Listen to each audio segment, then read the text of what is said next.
नमस्कार दोस्तों, अगर आपको हमारे वीडियो पसंद आते हैं तो चैनल को लाइक शेयर सब्सक्राइब जरूर कर ले और हाँ, बेल आइकन को दबाना ना भूले। धन्यवाद। पंडित हृदयनाथ अयोध्या के एक सम्मानित पुरुष थे। धनवान तो नहीं, लेकिन खाने पीने से खुश थे। कई मकान थे, उन्हीं के किराए पर गुजर होता था। इधर किराए बढ़ गए थे, उन्होंने अपनी सवारी भी रख ली थी। बहुत विचारशील आदमी थे, अच्छी शिक्षा पाई थी, संसार का काफी तजुर्बा था, पर क्रियात्मक शक्ति से वंचित थे, सब कुछ न जानते थे। समाज उनकी आंखों में एक भयंकर भूत था जिससे सदैव डरना चाहिए। उसे जरा भी रुष्ट किया तो फिर जाने की खैर नहीं। उनकी स्त्री जागेश्वरी उनका प्रतिबिंब, पति के विचार उसके विचार और पति की इच्छा उसकी इच्छा थी। दोनों प्राणियों में कभी मतभेद न होता था। जागेश्वरी शिव की उपासक थी, हृदयनाथ वैष्णव थे। दोनों धर्मनिष्ठ थे, उससे कहीं अधिक, जितने सामान्य शिक्षित लोग हुआ करते हैं। इसका कदाचित यह कारण था कि एक कन्या के सिवा उनके और कोई संतान न थी। उनका विवाह 13वें वर्ष में हो गया था और माता पिता की अब यही लालसा थी कि भगवान इसे पुत्रवती करे तो हम लोग नवासे के नाम अपना सब कुछ लिखाकर निश्चित हो जाएं। किंतु विधाता को कुछ और ही मंजूर था। कैलाश कुमारी का अभी गौना भी न हुआ था। वह अभी तक यह भी न जानने पाई थी कि विवाह का आशय क्या है कि उसका सुहाग उठ गया। वैधव्य ने उसके जीवन की अभिलाषाओं का दीपक बुझा दिया। माता और पिता विलाप कर रहे थे, घर में कोहराम मचा हुआ था, पर कैलाश कुमारी भौचक्की होकर सबके मुंह की ओर ताकती थी। उसकी समझ में यह न आता था कि ये लोग रोते क्यों हैं। माँ बाप की इकलौती बेटी थी। माँ बाप के अतिरिक्त वह किसी तीसरे व्यक्ति को अपने लिए आवश्यक न समझती थी। उसकी सुख कल्पनाओं में अभी तक पति का प्रवेश न हुआ था। वह समझती थी, स्त्री पति के मरने पर इसलिए राती है कि वह उनका और बच्चों का पालन करता है। मेरे घर में किस बात की कमी है, मुझे इसकी क्या चिंता है कि खाएंगे क्या, पहनेंगे क्या। मुझे जिस चीज की जरूरत होगी बाबूजी तुरंत ला देंगे, अम्मा से जो चीज मांगूंगी वह दे देंगी। फिर रोऊं क्यों। वह अपनी माँ को रोते देखती तो रोती, पति के शोक से नहीं, माँ के प्रेम से। तभी सोचती, शायद यह लोग इसलिए रोते हैं कि कहीं मैं कोई ऐसी चीज न मांग बैठूं जिसे वह दे न सके। तो मैं ऐसी चीज मांगूंगी ही क्यों। मैं अब भी तो उनसे कुछ नहीं मांगती, वह आप ही मेरे लिए एक न एक चीज नित्य लाते रहते हैं। क्या मैं अब कुछ और हो जाऊंगी। इधर माता का यह हाल था कि बेटी की सूरत देखते ही आंखों से आंसू की झड़ी लग जाती। बाप की दशा और भी करुणाजनक थी। घर में आना जाना छोड़ दिया, सिर पर हाथ धरे कमरे में अकेले उदास बैठे रहते। उसे विशेष दुख इस बात का था कि सहेलियां भी अब उसके साथ खेलने न आती। उसने उनके घर लाने की माता से आज्ञा मांगी तो फूट फूट कर रोने लगी। माता पिता की यह दशा देखी तो उसने उनके सामने जाना छोड़ दिया, बैठी किससे कहानियां पढ़ा करती। उसकी एकांत प्रियता का माँ बाप ने कुछ और ही अर्थ समझा। लड़की शोक के मारे घुली जाती है, इस वज्राघात ने उसके हृदय को टुकड़े टुकड़े कर डाला है। एक दिन हृदयनाथ ने जागेश्वरी से कहा, जी चाहता है घर छोड़कर कहीं भाग जाऊं। इसका कष्ट अब नहीं देखा जाता। जागेश्वरी, मेरी तो भगवान से यही प्रार्थना है कि मुझे संसार से उठा ले। कहाँ तक छाती पर पत्थर की सिल रखूं। हृदयनाथ, किसी भांति इसका मन बहलाना चाहिए जिसमें शोकमय विचार आने ही न पाए। हम लोगों को दुखी और रोते देखकर उसका दुख और भी दारुण हो जाता है। जागेश्वरी, मेरी तो बुद्धि कुछ काम नहीं करती। हृदयनाथ, हम लोग यूं ही मातम करते रहे तो लदनकी की जान पर बन जाएगी। अब कभी कभी थिएटर दिखा दिया, कभी घर में गाना बजाना करा दिया, इन बातों से उसका दिल बहलता रहेगा। जागेश्वरी, मैं तो उसे देखते ही रोपती हूँ, लेकिन अब जबत करूंगी। तुम्हारा विचार बहुत अच्छा है, बिना दिल बहलाव के उसका शोक न दूर होगा। हृदयनाथ, मैं भी अब उससे दिल बहलाने वाली बातें क्या करूँगा। कल एक सैर भी लाऊंगा, अच्छे अच्छे दृश्य जमा करूँगा। ग्रामोफोन तो आज ही मंगवाए देता हूँ, बस उसे हर वक्त किसी न किसी कात में लगाए रहना चाहिए। एकत्ववाद शोक ज्वाला के लिए समीर के समान है। उस दिन से जागेश्वरी ने कैलाश कुमारी के लिए विनोद और प्रमोद के समान लिमा करने शुरू किए। कैलाशी माँ के पास आती तो उसकी आंखों में आंसू की बूंदें न देखती, होठों पर हंसी की आभा दिखाई देती। वह मुस्कुरा कर कहती, बेटी आज थिएटर में बहुत अच्छा तमाशा होने वाला है, चलो देख आएं। कभी गंगा स्नान की ठहरती, वहाँ माँ बेटी किश्ती पर बैठकर नदी में जल विहार करती। कभी दोनों संध्या समय पाकई की ओर चली जाती। धीरे धीरे सहेलियां भी आने लगी। कभी सब की सब बैठकर ताश खेलती, कभी गाती बजाती। पंडित हृदयनाथ ने भी विनोद की सामग्रियां जुटाई। कैलाशी को देखते ही मग्न होकर बोलते, बेटी आओ, तुम्हें आज कश्मीर के दृश्य दिखाऊं। कभी ग्रामोफोन बजाकर उसे सुनाते। कैलाशी इन सैर सपाटों का खूब आनंद उठाती। अपने सुख से उसके दिन कभी न गुजरे थे। इस भांति 2 वर्ष बीत गए। कैलाशी सैर तमाशे की इतनी आदी हो गई कि एक दिन भी थिएटर न जाती तो बेकल ससी होने लगती। मनोरंजन नवीनता का दास है और समानता का शत्रु। थिएटरों के बाद सिनेमा की सनक सवार हुई। सिनेमा के बाद मिस्मेरिज्म और हिप्नोटिज्म के तमाशों की सनक सवार हुई। सिनेमा के बाद मिस्मेरिज्म और हिप्नोटिज्म के तमाशों की। ग्रामोफोन के नए रिकॉर्ड आने लगे। संगीत का चस्का पड़ गया।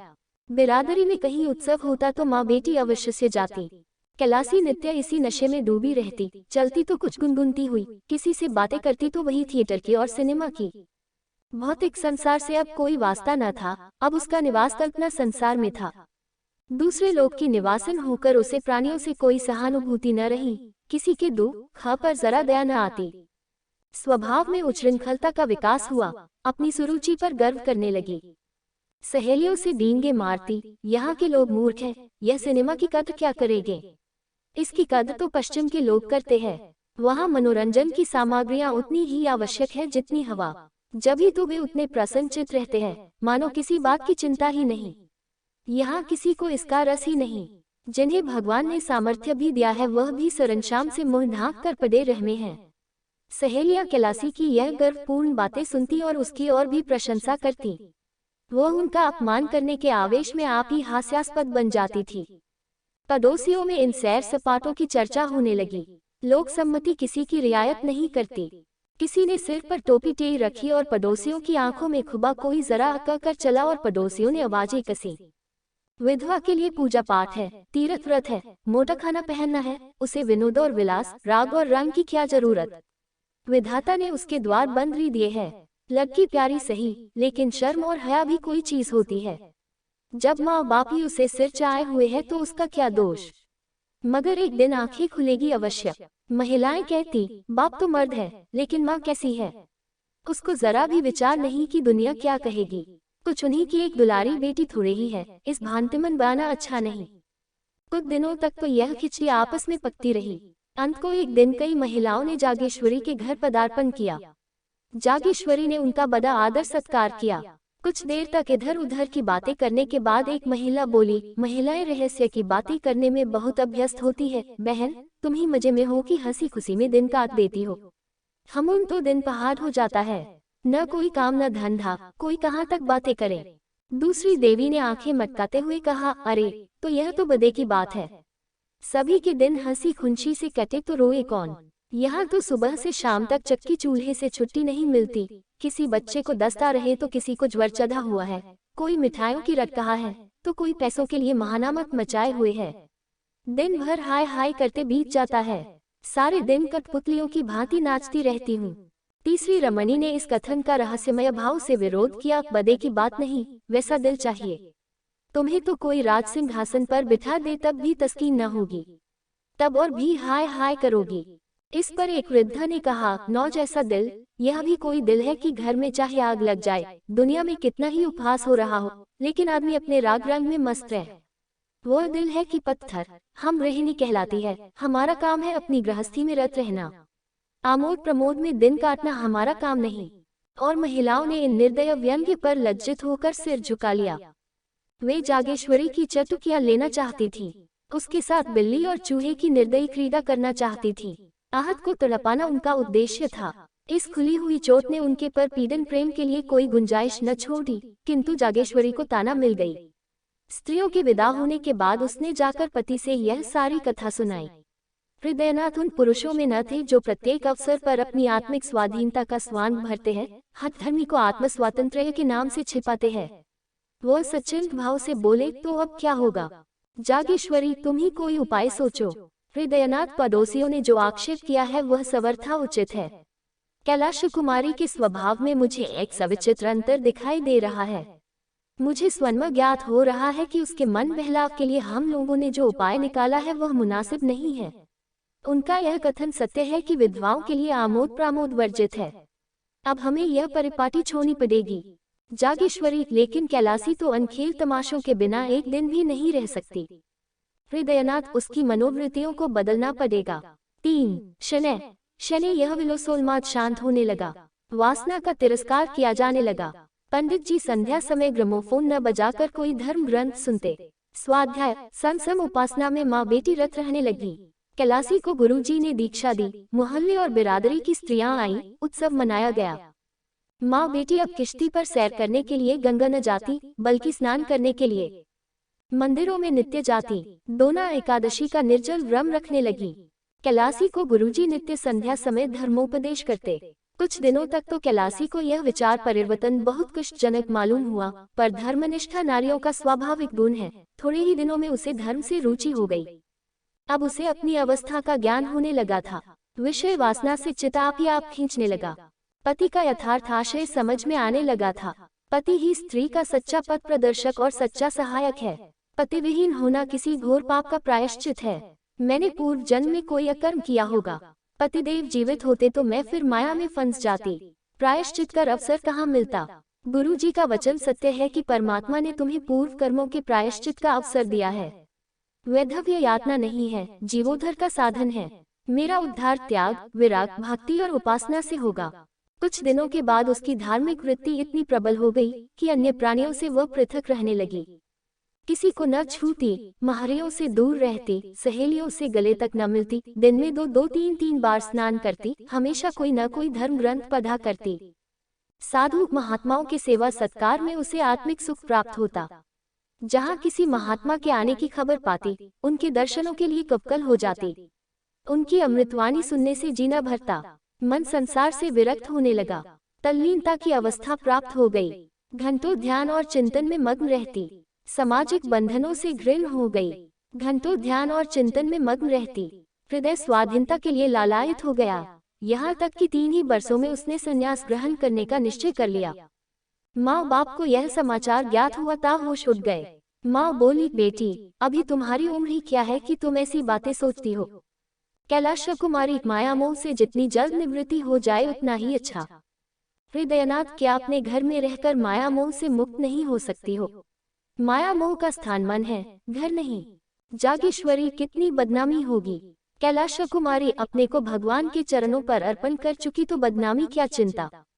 जागेश्वरी, बेटी तुम्हें न हो, हमको तो है। हमें तो तुम्हारा ही सहारा है। तुमने जो संन्यास लिया तो हम किस आधार पर जिएंगे। कैलाश कुमारी, परमात्मा ही सबका आधार है। किसी दूसरे प्राणी का आश्रय लेना भूल है।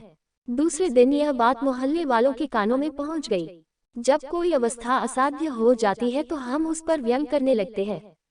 ये तो होना ही था। नई बात क्या हुई। लड़कियों को इस तरह स्वच्छंद नहीं कर दिया जाता। फूले न समाते थे कि लड़की ने कुल का नाम उज्जवल कर दिया। पुराण पति है, उपनिषद और वेदांत का पाठ करती है, धार्मिक समस्याओं पर ऐसी ऐसी दलीलें करती है कि बड़े बड़े विद्वानों की जबान बंद हो जाती है, तो अब क्यों पछताते हैं। भक्त पुरुषों में कई दिनों तक यही आलोचना आती रही, लेकिन जैसे अपने बच्चे के दौड़ते दौड़ते हम से गिर पड़ने पर हम पहले क्रोध के आवेश में उससे झिकियां सुनाते हैं, इसके बाद गोद में बिठाकर आंसू पोंछते और फुसलाने का लगते हैं, उसी तरह इन भक्त पुरुषों ने यज्ञ के बाद इस गुत्थी के सुझाने का उपाय सोचना शुरू किया।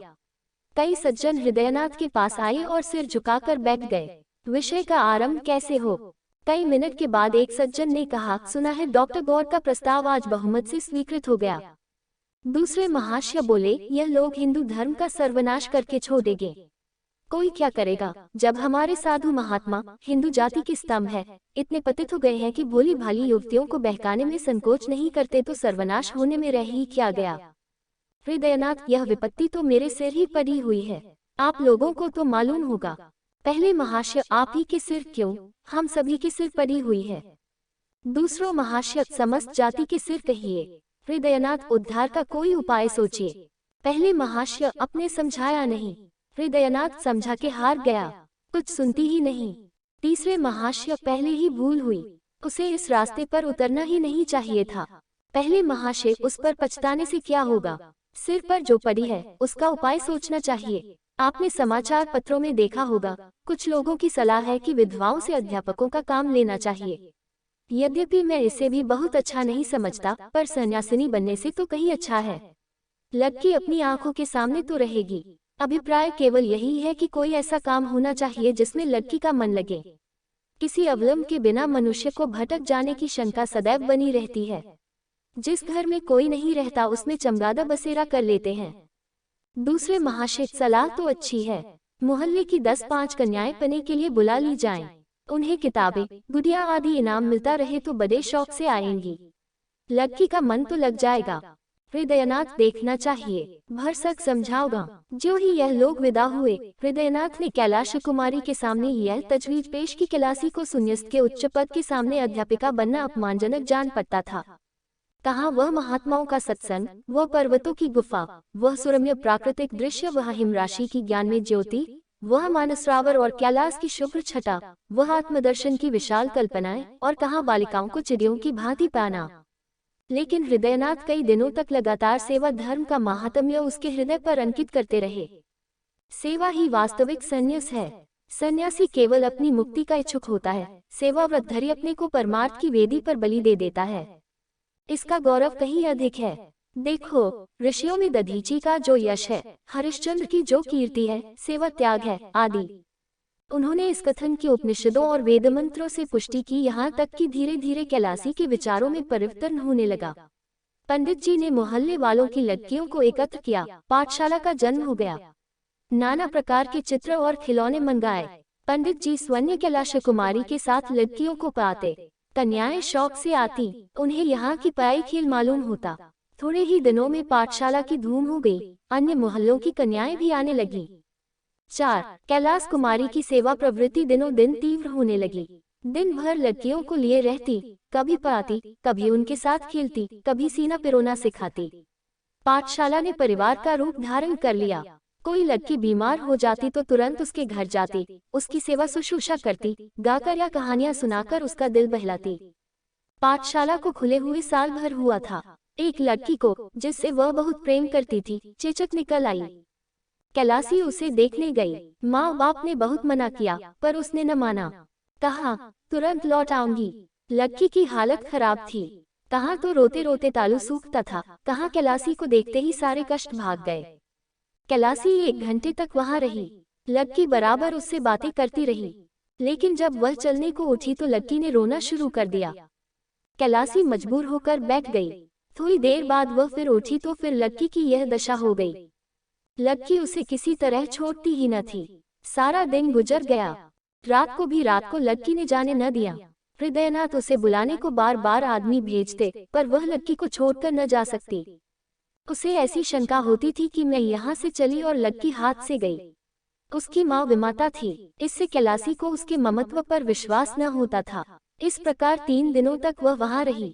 8 पहर बालिका के सिरहाने बैठी पंखा झलती रहती। बहुत थक जाती तो दीवार से पीठ टेक लेती। चौथे दिन लड़की की हालत कुछ संभलती हुई मालूम हुई तो वह अपने घर आई, मगर अभी स्नान भी न करने पाई थी कि आदमी पहुंचा, जल्द चलिए, लड़की रो रो कर जान दे रही है। हृदयनाथ ने कहा, कह दो अस्पताल से कोई नर्स बुला लें। कैलाश कुमारी, दादा आप व्यर्थ में झुझलाते हैं। उस बेचारी की जान बच जाए, मैं 3 दिन नहीं 3 महीने उसकी सेवा करने को तैयार हूँ। आखिर यह देह किस काम आएगी। हृदयनाथ, तो कन्याएं कैसे पड़ेगी। कैलासी, 2-1 दिन में वह अच्छी हो जाएगी। दाने मुरझाने लगे हैं, तब तक आप इन लड़कियों की देखभाल करते रहिएगा। हृदयनाथ, यह बीमारी छूट फैलाती है। कैलासी, हंसकर मर जाऊंगी तो आपके सिर से एक विपत्ति टल जाएगी। यह कहकर उसने उधर की राह ली। भोजन की थाली परसी रह गई। तब हृदयनाथ ने जागेश्वरी से कहा, जान पड़ता है बहुत जल्द ये पाठशाला भी बंद करनी पड़ेगी। जागेश्वरी, बिना मांझी के नाव पार लगाना बहुत कठिन है। जिधर हवा पाती है उधर बह जाती है। हृदयनाथ, जो रास्ता निकालता हूँ वही कुछ दिनों के बाद किसी दलदल में फंसा देता है। अब फिर बदनामी के समान होते नजर आ रहे हैं। लोग कहेंगे लड़की दूसरों के घर जाती है और कई कई दिन पड़ी रहती है। क्या करूं, कह दूं लड़कियों को न पाया करो। जागेश्वरी, इसके सिवा और हो क्या सकता है।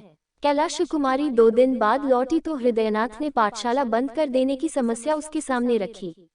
कैलासी ने तीव्र स्वर से कहा, अगर आपको बदनामी का इतना भय है तो मुझे विष दे दीजिए। इसके सिवा बदनामी से बचने का और कोई उपाय नहीं है। हृदयनाथ, बेटी संसार में रहकर तो संसार की सी करनी पड़ेगी। कैलासी, तो कुछ मालूम भी तो हो कि संसार मुझसे क्या चाहता है। मुझ में जीव है, चेतना है, जग क्यों कर बन जाओ। मुझसे यह नहीं हो सकता कि अपने को अभागन, दुखिया समझूं और एक टुकड़ा रोटी खाकर पड़ी रहूं। ऐसा क्यों करूं? संसार मुझे जो चाहे समझे, मैं अपने को अभागिनी नहीं समझती। मैं अपने आत्मसम्मान की रक्षा आप कर सकती हूँ। मैं इसे घोर अपमान समझती हूँ कि पग पग पर मुझ पर शंका की जाए, नित्य कोई चरवाहों की भांति मेरे पीछे लाठी लिए घूमता रहे कि किसी खेत में न जाने बूढ़ो। यह दशा मेरे लिए असह्य है। यह कहकर कैलाश कुमारी वहां से चली गई कि कहीं मुंह से अनर्गल शब्द न निकल पड़े। इधर कुछ दिनों से उसे अपनी बेकसी का यथार्थ ज्ञान होने लगा था। स्त्री पुरुष की कितनी अधीन है। मानो स्त्री को विधाता ने इसलिए बनाया है कि पुरुषों के अधीन रही, यह सोचकर वह समाज के अत्याचार पर दांत पीसने लगती थी। पाठशाला तो दूसरे दिन बंद हो गई, किंतु उसी दिन कैलाश कुमारी को पुरुषों से जलन होने लगी। जिस सुख भोग से प्रारब्ध हमें वंचित कर देता है, उससे हमें द्वेष हो जाता है। गरीब आदमी इसीलिए तो अमीरों से जलता है और धन की निंदा करता है। कैलाशी बार बार झुंझलाती कि स्त्री क्यों पुरुष पर इतनी अवलंबित है, पुरुष क्यों स्त्री के भाग्य का विधायक है, स्त्री क्यों नित्य पुरुषों का आश्रय चाहे, उनका मुंह ताके। इसलिए न कि स्त्रियों में अभिमान नहीं है, आत्मसम्मान नहीं है। नारी हृदय के कोमल भाव उसे कुत्ते का दुम हिलाना मालूम होने लगे। प्रेम कैसा, यह सब ढोंग है। स्त्री पुरुष के अधीन है, उसकी खुशमद न करे, सेवा न करे तो उसका निर्वाह कैसे हो। एक दिन उसने अपने बाल गूंथे और जूड़े में एक गुलाब का फूल लगा लिया। माँ ने देखा तो ओठ से जीभ दबा ली। महरियों ने छाती पर हाथ रखे। इसी तरह एक दिन उसने रंगीन रेशमी साड़ी पहन ली। पड़ोसिनों में इस पर खूब आलोचनाएं हुई। उसने एकादशी का व्रत रखना छोड़ दिया जो पिछले 8 वर्षों से रखमी आई थी। कंघी और आईने को वह अब त्याज्य न समझती थी। सहालक के दिन आए, नित्य प्रति उसके द्वार पर से बारातें निकलती। मोहल्ले की स्त्रियां अपनी अटारियों पर खड़ी होकर देखती। वर के रंग रूप आकर प्रकार पर टिकाए होती। जागेश्वरी से भी बिना एक आंख देखे रहा न जाता। लेकिन कैलाश कुमारी कभी भूलकर भी इन जालूसों को न देखती। कोई बारात या विवाह की बात चलाता तो वह मुंह फेर लेती। उसकी दृष्टि में वह विवाह नहीं, भोली भाली कन्याओं का शिकार था। बारातों को वह शिकारियों के कुत्ते समझती। यह विवाह नहीं, बलिदान है। 5 तीज का व्रत आया। घरों की सफाई होने लगी। रमणीया इस व्रत को तैयारियां करने लगी। जागेश्वरी ने भी व्रत का सामान किया। नई नई साड़ियां मंगवाई। कैलाश कुमारी के ससुराल से इस अवसर पर कपड़े, मिठाइयां और खिलौने आया करते थे। अब की भी आए। यह विवाहिता स्त्रियों का व्रत है। इसका फल है पति का कल्याण। विधवाएं भी इस व्रत का यथेचित रीति से पालन करती है। पति से उनका संबंध शारीरिक नहीं वरन आध्यात्मिक होता है। उसका इस जीवन के साथ अंत नहीं होता, अनंत काल तक जीवित रहता है। कैलाश कुमारी अब तक यह व्रत रखती आई थी। अब उसने निश्चय किया, मैं व्रत न रखूंगी। माँ ने तो माथा ठोंक लिया। बोली, बेटी यह व्रत रखना धर्म है। कैलाश कुमारी पुरुष भी स्त्रियों के लिए कोई व्रत रखते हैं। जागेश्वरी मर्दों में इसकी प्रथा नहीं है। कैलाश कुमारी इसलिए न कि पुरुषों की जान उतनी प्यारी नहीं होती जितनी स्त्रियों को पुरुषों की जान। जागेश्वरी स्त्रियां पुरुषों की बराबरी कैसे कर सकती हैं? उनका तो धर्म है अपने पुरुष की सेवा करना। कैलाश कुमारी, मैं अपना धर्म नहीं समझती। मेरे लिए अपनी आत्मा की रक्षा के सिवा और कोई धर्म नहीं। जागेश्वरी, बेटी गजब हो जाएगा, दुनिया क्या कहेगी। कैलाश कुमारी, फिर वही दुनिया। अपनी आत्मा के सिवा मुझे किसी का भय नहीं। हृदयनाथ ने जागेश्वरी से यह बातें सुनी तो चिंता सागर में डूब गए। इन बातों का क्या आशय? क्या आत्मसम्मान को भाव जागृत हुआ है या नैराश्य की क्रूर क्रीड़ा है? धनहीन प्राणी को जब कष्ट निवारण का कोई उपाय नहीं रह जाता तो वह लज्जा को त्याग देता है। निस्संदेह नैराश्य ने यह भीषण रूप धारण किया है। सामान्य दशाओं में नैराश्य अपने यथार्थ रूप में आता है, पर गर्वशील प्राणियों में वह परिमार्जित रूप ग्रहण कर लेता है। यहाँ पर हृदयगत कोमल भावों को अपहरण कर लेता है, चरित्र में अस्वाभाविक विकास उत्पन्न कर देता है। मनुष्य लोक लाज, उपवास और उपहास की ओर से उदासीन हो जाता है। नैतिक बंधन टूट जाते हैं। यह नैराश्य की अतन्म अवस्था है। हृदयनाथ इन्हीं विचारों में मग्न थे कि जागेश्वरी ने कहा, अब क्या करना होगा? जागेश्वरी, कोई उपाय है? हृदयनाथ, बस एक ही उपाय है, पर उसे जबान पर नहीं ला सकता।